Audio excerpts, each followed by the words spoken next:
Why do you believe that your religion is the true religion?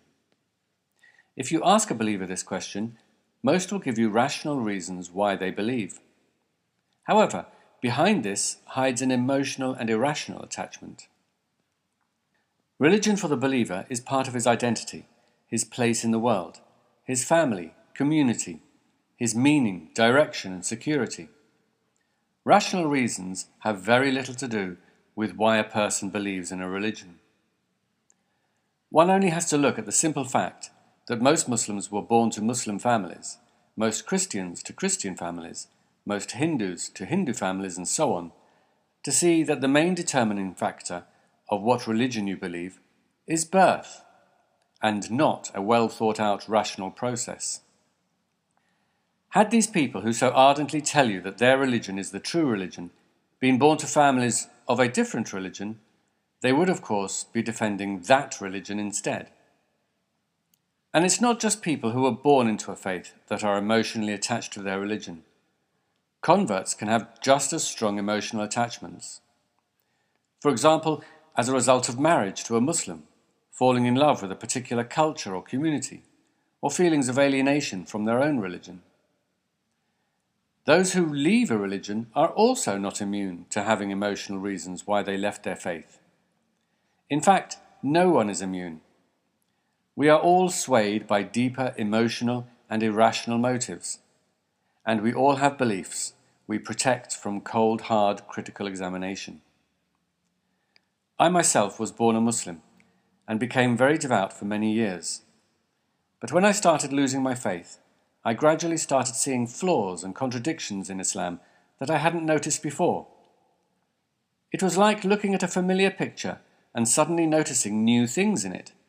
It was a strange feeling, and I kept asking myself, why hadn't I seen these things before? The answer is that our emotional attachments make us selective and biased about what we see. We favour information that confirms our preconceptions, and we reject information that contradicts them. Think about evangelical Christians, young earth creationists, Mormons, or Jehovah's Witnesses. You can talk to these people until you're blue in the face, but they're totally immune to logic because they're utterly convinced they are right. You can say anything, but they duck and dive and dismiss every piece of evidence you present. It's like the shutters are down and there's nobody home. And the strange thing is, they don't know they're not listening. They aren't lying to you. They think they're being perfectly rational, and you are the one who is being unreasonable, ignorant, or even hostile. It's amazing how easily a believer will take any criticism personally as an insult or an attack. That's because for him, it is personal. You are not debating what you may think is the particular issue. You are threatening his identity, his family, his comfort zone, his whole world.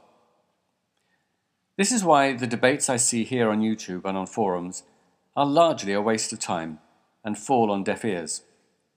A believer's starting point is his faith. Their religion is true, and all discussions are only about defending that point. The people criticizing their religion are in the grip of Satan. They are evil, and probably working for the Jews. But the situation is not hopeless. People can and do overcome it. The first step is to acknowledge that this emotional attachment exists.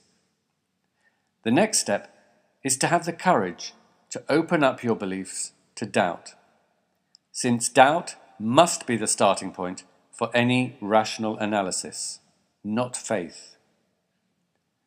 Allow yourself to be led by the facts, not your preconceptions. Be prepared to accept the outcome, no matter how emotionally painful that may be. This, of course, is extremely difficult. But if your beliefs are true, then you have nothing to worry about. If they are not true, then you have everything to gain.